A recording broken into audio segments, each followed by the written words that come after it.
پاک فوج کی فہم و فراست سے خارجہ پالیسی میں توازن۔ کالم نگار Syed Sardar Ahmed Pirzada, the first blind journalist of Pakistan, APNS best Urdu column award holder, روزنامہ نوائے وقت، مورخہ 27 اپریل 2018۔ سیاسی کھیت کی بد ذائقہ خبروں کے اس پار کچھ اچھی خبریں بھی چل رہی ہیں جن کا اندرون ملک زیادہ نوٹس نہیں لیا جا رہا، لیکن بین الاقوامی سطح پر حساس انٹرنیشنل میڈیا اور فارن پالیسی کے ماہر ان خبروں پر چوکنا ہو گئے ہیں۔ گزشتہ 70 برسوں سے سب پاکستانی یہ خواہش رکھتے آئے ہیں کہ پاکستان کو امریکی لابی سے نکل کر متوازن خارجہ پالیسی کی طرف جانا چاہیے۔ ایک عام پاکستانی سے لے کر ماہرین تک کے نزدیک چین اور روس اس حوالے سے بہترین متوازن آپشنز ہو سکتی ہیں۔ پاکستان کا چین کے ساتھ میل جول اور اٹھنا بیٹھنا 60 کی دہائی سے شروع ہو گیا تھا۔ اس وقت سے لے کر اب تک پاک چین تعلقات کم و بیش آگے ہی بڑھتے آئے ہیں۔ پاک چین کامیاب تعلقات کی پروڈکٹس میں مسلح افواج کے معاملات کو لے کر مختلف ٹیکنالوجیز میں باہمی تعاون، JF-17 تھنڈر کی تیاری وغیرہ اور سمندری حفاظت کے کئی اقدامات کا ذکر کیا جا سکتا ہے، جبکہ سول سائٹ پر مختلف ادوار کے کئی پروجیکٹس اور حالیہ برسوں کے نمایاں کاموں میں بجلی گھر اور ڈیم وغیرہ شامل ہیں۔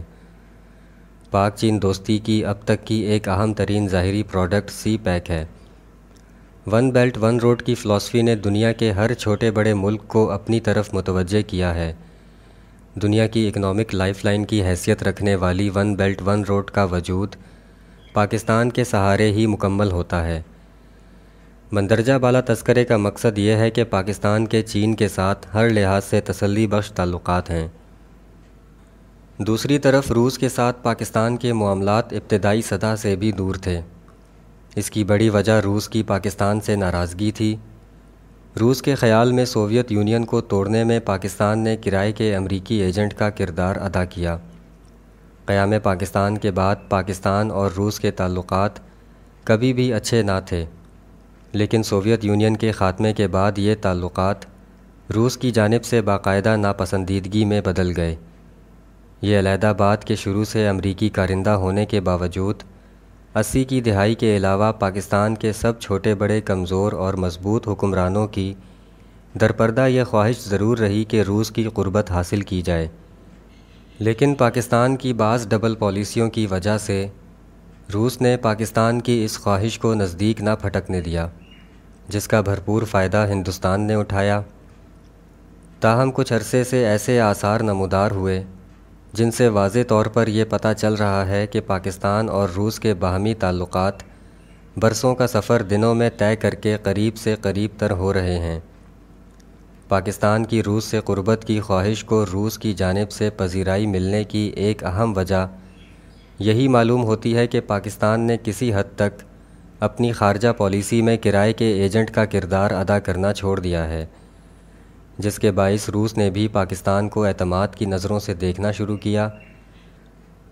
اس فیصلے کا سہرا پاکستان کی ملٹری قیادت کو جاتا ہے، جنہوں نے بہت بڑا خطرہ مول لے کر پاکستان کو متوازن اور خوددار خارجہ تعلقات کی طرف لے جانے کا فیصلہ کیا۔ پٹڑیوں کی اس تبدیلی کی خبریں کچھ عرصے سے سامنے آنا شروع ہو گئی تھیں، لیکن موجودہ army chief general Qamar Javed Bajwa نے پاکستان اور روس کے تعلقات کو یہ واضح سمت دی ہے۔ اس کا بخوبی اظہار روسی زمینی افواج کے کمانڈر کرنل جنرل اولیگ سالیوکوف نے جنرل باجوہ کے حالیہ دورے میں روس پہنچنے پر اپنے استقبالیہ کلمات میں کیا۔ روسی جنرل نے کہا کہ پاکستان ایک اہم ملک ہے۔ انہوں نے دہشت گردی کے خلاف پاکستان کی کامیابیوں اور علاقائی امن و استحکام کے لیے پاکستان کے کردار کو سراہا۔ پاک فوج کے سربراہ جنرل قمر جاوید باجوہ نے اس دورے کے دوران جب روسی chief of general staff general Gerasimov سے ملاقات کی تو روسی چیف آف جنرل اسٹاف نے بھی دہشت گردی کے خلاف پاکستان کی کامیابیوں اور قربانیوں کا اعتراف کیا۔ اس موقع پر chief of army staff general Qamar Javed Bajwa نے کہا کہ پاکستان سرد جنگ کے اثرات سے مکمل طور پر نکلنا چاہتا ہے۔ ان کا یہ پیغام ڈی کوڈ کیا جائے تو بات بالکل واضح ہو جاتی ہے۔ یہ اطلاعات بھی ہیں کہ روسی بزنس مین پاکستان میں بینک سمیت مختلف شعبوں میں بڑی سرمایہ کاری کا منصوبہ لے کر جلد پاکستان آنے والے ہیں۔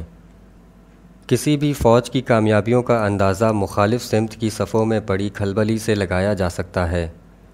روس، چین اور پاکستان کے بڑھتے ہوئے باہمی تعلقات سے مخالفین کے ہاں جو صف ماتم بچھنی شروع ہوئی ہے، اس کی اطلاع وہ پاکستان کو مختلف صورتوں میں دھمکا کر دے رہے ہیں۔